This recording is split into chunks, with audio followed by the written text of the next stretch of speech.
Hello everyone, welcome to On Purpose Astrology. Thank you for watching and thank you for all the subscribers, including the new subscribers. I appreciate it very, very much. Today I'm going to be talking about the full moon in Taurus on the 15th of November, and also a few of the other astrological events that sort of weave into that for the rest of November, the second half of November. So I'm just going to share the screen. We can have a look at the chart. So I've called this talk Certainty and Surprises. I always like to pick a theme from the astrology and use that as a title for all my videos. Certainty, we're talking about Taurus, the moon in Taurus, and the moon is obviously opposite Scorpio. So these are these fixed signs. Fixed signs want certainty because with certainty you can feel in control. And what we have here, we'll see the chart in a second, is that this full moon, this moon in Taurus, opposite the sun in Scorpio, the moon is conjunct Uranus, which is the planet of, amongst other things, surprises. So let's have a look at the chart. If you're watching this and you can't read a chart, don't worry, I will talk through what all these things mean. I've highlighted with arrows a couple of things I want to talk about in particular. So it's another full moon. It's another what's called a super moon. We've had a few of those in a row. I think it's about 4 super moons in a row. And all that means basically is the moon in its orbit is closer to the Earth. As we know, the moon goes around the Earth. But it also, as it goes around the Earth, it also, goes like this, right? Declination. So it moves in 2 different directions at once. So there's periods when the moon is going to be closer to us than at other times. And if you think about the power of the moon, the intensity of the moon, we associate the moon with the tides and the waters, and we're made mostly of water as well. So you can imagine symbolically, but also literally, how when the moon is closer to us, particularly on a full moon, which is the most intense alignment of the sun and the moon, we're going to feel it more strongly and more intensely. So you can see here, I put a little arrow here. The moon is Taurus, is in the 10th house, and you can see the little blue symbol for Uranus conjunct that, which means it's very close.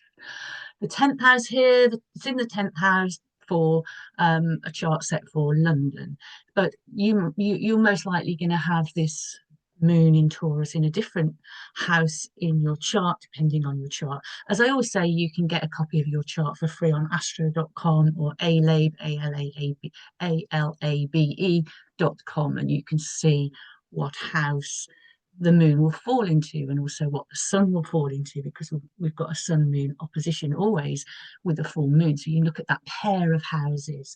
And as always, I'll put a little link to a video where I give a brief description of the houses, which is areas of life.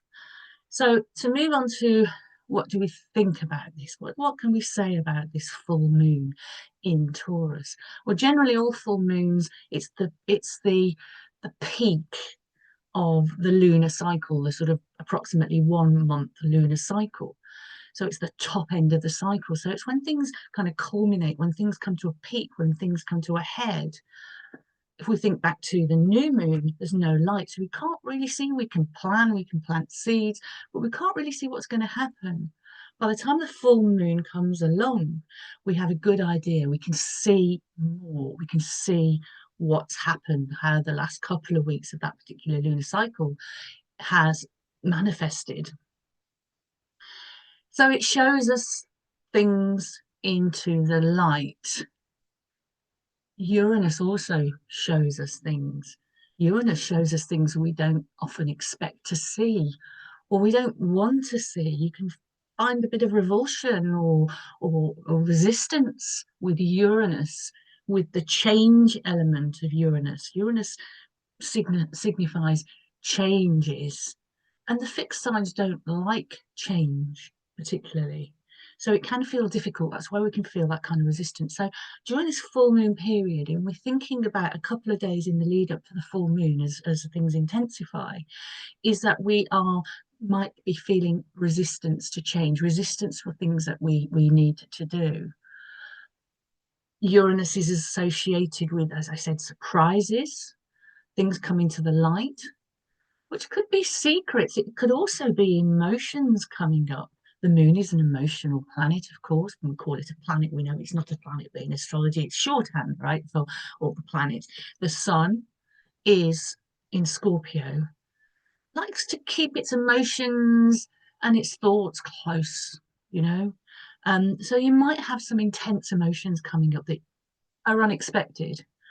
We need to kind of breathe through those, to ground through those, to be out in nature. I always say this, to hydrate. We've got the earth sign of Taurus and the Scorpio water sign.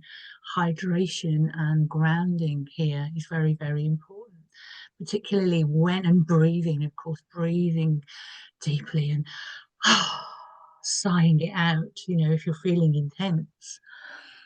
So we also see in this chart, I've highlighted Mercury here in the fifth house in Sagittarius is in an opposition to Jupiter in Gemini. So how can that help us? Well, Mercury in Sagittarius. Sagittarius is the sign most strongly associated with Jupiter. Jupiter is in Gemini, the sign most strongly associated with Mercury. So we have in astrology what's called a mutual reception. Now, traditionally, Mercury isn't at its best in Sagittarius and Jupiter isn't at its best in Gemini. But in this mutual reception, in this opposition and mutual reception, it's striving for balance and supporting each other.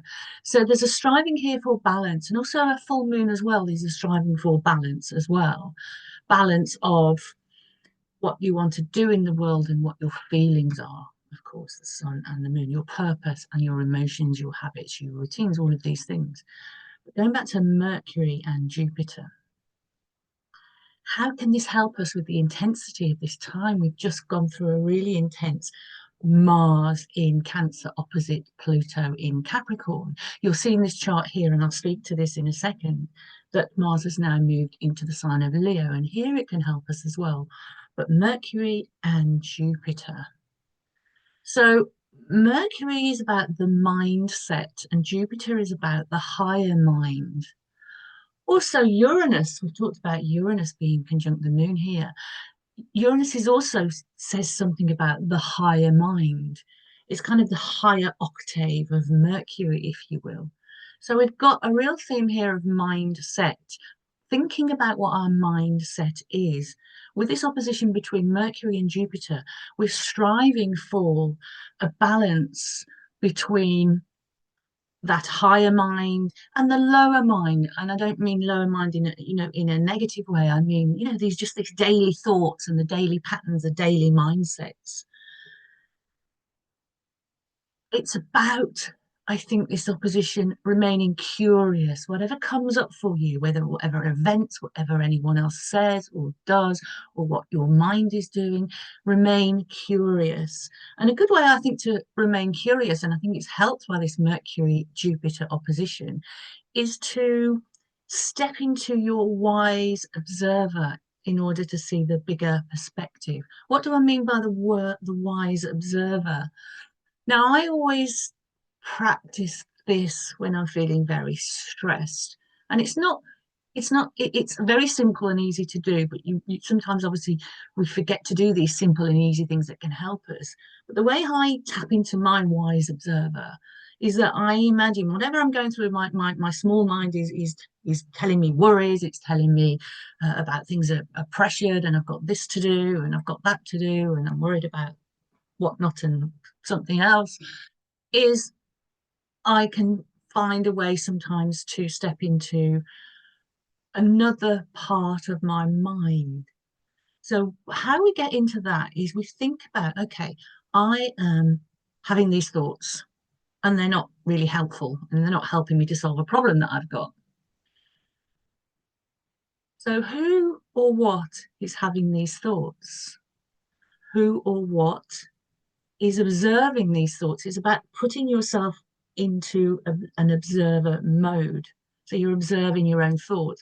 I personally I like to imagine my wise observer as like a little Buddha sitting in the back of my head, in the back of my brain, sort of looking, okay, okay, she's having these thoughts. She's feeling a bit intense at the moment. She's having intrusive thoughts or whatever it is, or trying to solve a problem, or just mind racing away with itself, which is can be quite a Mercury in Sagittarius thing. Oh, okay. So just observe and breathe into it. It's quite good actually if you have a meditation practice to practice going into that wise observer mode during meditation. It helps you to see the perspective. You can do that any time. And then you can have a better perspective of the bigger picture. And as I said, you can go into that curiosity, that more objective curiosity. It's also, I think, this opposition about an exchange of information, about communication. When you see an opposition like a full moon and like this opposition between Mercury and Jupiter, it's all about communication. It's about relationship. You can see your own thoughts, ideas, actions mirrored back at you, if you like, or other things from outside of yourself come in, whether it's other people or other events, which you have to respond to. Excuse me. So I think we're being called here to go into our higher mind, and that can kind of help us to get the perspective. In a nutshell, I've said it the long way around, but in a nutshell, this is how we can probably use some of these energies. Now, if you looked at the eighth house, you can see Saturn there in Pisces, and Saturn has got a long way to go yet in Pisces. It spends about 2.5 years in each sign. You can see the little S there with Saturn. That means it's stationing, and it's stationing direct. Saturn has been going backwards. It will be starting to go forward. Actually stations direct on the day of the full moon, 15th of November. And what this means is that literally things can start to go forward. And Jupiter is in the beginning stages of quite a long, it's going to go right into next year, quite a long series of squares, of Jupiter-Saturn squares. And this is the first square of the 2020 Jupiter-Saturn conjunction at 0 Aquarius, which is where Pluto, as we know, on the 19th/20th of November is going to be moving into 0 Aquarius. So this period, as I say, it's going to go on for a few months, but we might become aware of some of the ideas, some of the themes around it during this full moon of this Jupiter-Saturn square. Think back to 2020 for the conjunction and what was happening then. We know that was a big year for many of us, wasn't it? How are we working through and dealing with some of the events that happened then? I mean, this can be quite a positive, and this is, I think, we can use this very positively. Jupiter tends to be a very positive and buoyant planet that brings expansion and opposition. When we think about Saturn, we think, oh, Saturn brings us lessons, it blocks us, we have doubts, and all those kind of more negative things. But rather than Jupiter being about expansion, which is true, and Saturn coming in and blocking that expansion, the more accurate and the more useful way of looking at Jupiter and Saturn. And the reason this is important here is because it connects to this Mercury in this full moon chart. So while Jupiter represents the ideas, the possibilities, the potentials, our vision, if you will, if we're talking about wanting to live purposefully, and this is one thing that's I'm working on a book about it. Hopefully, if you subscribe to this YouTube channel and also to my website on Purpose Astrology, you'll find out when this book comes out. It's about it's not an astrology book, although astrology does come into it. It's about finding your life purpose. And I think this is a real thing that a lot of people are thinking about. If you think back to 2020, the world changed, didn't it? And the world is still continuing to change. It's like, well, how do I fit into this new world? What is my purpose? How can I manifest my purpose? So Jupiter and Saturn cycle has a lot to say about that. As I said, Jupiter, possibilities, potentialities, ideas, higher visions, higher ideas, really big ideas, big vision, Jupiter in Gemini. So Saturn is about what we need to do basically to bring that vision into reality, to give it substance, to manifest it. So we can use Saturn. Saturn always does bring tests, it does bring lessons, but it can bring tests and lessons that are very, very, very good for our personal growth, because that's another Jupiter theme, our personal growth. So what else have we got going on in this chart that's interesting? Well, as I've already mentioned, I was going to go back to Mars has gone into Leo. When we had them, you can look back at other videos when I talked about Mars in Cancer opposite Pluto. You know, it was like, felt like a threat to our safety and security in some instances. Certainly that's something that I've experienced. It really touched my chart. But now Mars has gone into Leo. So we still have that Mars Pluto opposition there, but at the moment it's separating. So it's going to feel a lot less tense. The Mars energy, at least, the Pluto energy remains very intense because it's right at the very end of Capricorn, and as I say, 19th, 20th. Excuse me, it goes into Aquarius, where it will remain for 20 years. And then we'll start to see some big changes coming. But at the moment, Pluto in Leo. We think about Pluto in Leo, think about the lion heart. Leo is the lion, and Leo is also about the heart. Think of lion heart, the courage. Where do we find our courage? It's a generosity of courage. So it's time now we can kind of step into our courage to set us up for the times ahead. So I think Mars coming into Leo can be a very positive thing if we use those energies to sort of step into our courage, to stand up and step into our courage a little bit. Mars is about how we go for what we want, what we desire. It's about how we assert ourselves. It's about stepping into our leadership as well. It's also about creativity. Remember, this long-running Jupiter Saturn square is going to help us step into our creativity. Saturn, after all, is in Pisces, is in the creative, imaginative water sign of Pisces. So how can we manifest our ideas into a creative reality? Where can we find the courage to sort of step up into our leadership and create our vision for the future? And we'll need a new vision. We'll need to adapt our vision as Pluto moves into Aquarius. When Pluto changes signs, it always represents major shifts. We saw when Pluto went into Capricorn, we saw issues around the banking system, issues around corrupt institutions and corrupt individuals and plutocrats and this kind of thing. Aquarius is more about the common man, the common woman, the common people. It's about change that might not be easy, because change isn't easy. There's one thing we can, there's that saying, isn't there? There's one thing we can guarantee in life. One of the things we can guarantee in life is we're going to die, we're going to have to pay taxes, and also things tend to change. And it's in the resistance to change where we feel most of the stress, I believe. So we're going to have these changes. We are going to, as a communal voice, as a collective voice, and I use the word voice deliberately. It's an air sign. Air signs want to have themselves heard. The air signs want to have a more civilized society that is fairer for everyone, particularly the common man. Now, we'll also see all the shadow side of Aquarius as well. But I'm going to try and focus today on the positives.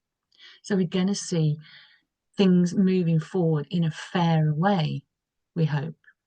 People have spoken, and this is what the people want. We want we want our lives, and we want the world to be fairer. And I think we need that in the collective right now.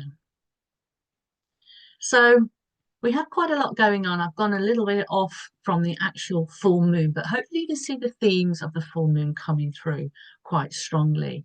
One more thing to note about Pluto in Aquarius. In the 18th century, the last, because it has such a long orbit, Pluto does, and the last time Pluto was in Aquarius, there was gradually these things happen slowly. It's a process. Nothing happens kind of overnight. Although sometimes when Pluto moves signs, you do see something, oh, something sort of pops up. Oh gosh, that's come, it feels like it's come from nowhere. Because Pluto obviously is the underworld planet. So things are buried, you can't see them, and they come up and they come up and it can be a surprise. And later you go, okay, yeah, that was up there all along under the surface, and now it's come up. But a narrowing of the wealth gap is what happened the last time Pluto was in Aquarius. And we need that, I think, now, don't we, to have a fairer society as more and more of the wealth goes into, the fewer and fewer um, businesses and people and billionaires and that kind of thing. And the rest of us are kind of worried about how we're going to heat our home and put gas or petrol in our car and feed ourselves. These are very common issues. Pluto in Aquarius is going to hopefully ask us to address those in a more fair way. And there's going to be more of a demand for that as well. So what else have we got here? Well, we can see Mercury there in Sagittarius. Just to give you a head up that on the 26th of November, Mercury in Sagittarius goes retrograde. And it goes retrograde until 15th of December when it goes forward again. And Mercury goes retrograde, as we know, for 2 or 3 weeks, about 3 times a year. So we're kind of used to Mercury retrograde.